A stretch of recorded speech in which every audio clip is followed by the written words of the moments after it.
Hey everybody, good Tuesday morning, top of the morning to you. Hope you're doing okay today. Take a deep breath. Sitting outside this morning, the sounds of life and earth are going on all around me. School buses going by, garbage trucks, birds chirping. Hear neighbors behind me talking, kids walking up the street, heading up the street to the high school. Just life is swirling all around, it's flowing. So we just flow with it today. The Morning Post this morning, Eddie William Sellers. Let me put that in there. Eddie William Sellers coming to you from East Point, Georgia this morning. So some of you people out there in the other worlds know where I am. I'm not only speaking to Earth this morning, I'm speaking to the universe, to the dimensions beyond our dimension that we're exploring. We will explore. So anyhow, the Morning Post this morning is about Pope Francis passing. Catholicism has always seemed such a weird religion to me, but so has Jehovah's Witness and Mormons. Yet you have people like Stephen Colbert, who is a practicing Catholic, and says it brings him great comfort. You have others, and many others, millions of others actually, like Bill Maher, who were raised in it and are agnostic or atheists now, spending their lives warning of the many evils of those kind of dark teachings. It just seems odd to me that the structure is built upon needing to go through men to get through to God. That these thousands of priests around the world hold great power to speak to God for us. It is outdated and out of touch, but so is most of the 50,000 different other sects of Christianity in 2025. Pope Francis was Pope for 12 years. It seems much longer to me. I have never felt drawn to the Catholic Church.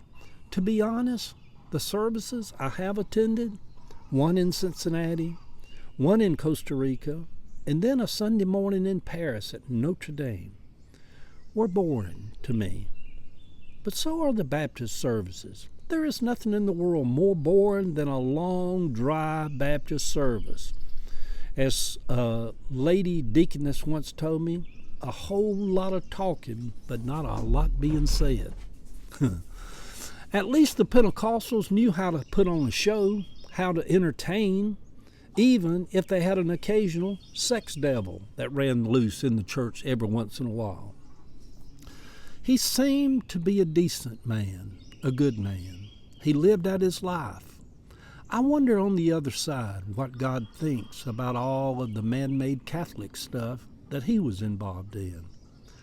We know that he didn't go to hell because there is no hell. We hope that he went to heaven and that all people, good and bad, go to heaven. But there may be no heaven also. You know you have reached the good place when this life is not based upon getting to another place or not. It was a wonderful series, The Good Place. But what we do have is earth. Maybe his energy is now just part of the wind that blows, part of the birds that's chirping this morning, like everyone else, until the time that he returns in some kind of life form back again here on earth. 88 seems a good age to head out of here. If you make it to 80, you have lived a good long life and should be willing and thankful and ready to go when your time comes. At least I hope that I am. A lot of evangelicals have always believed that the Pope was the devil sitting up in the high seat of Rome. Now we see clearly that they were talking about themselves. At least he died with his dignity. I think he was as good a Pope as could be within a system that is way out of touch with God. But that's just me.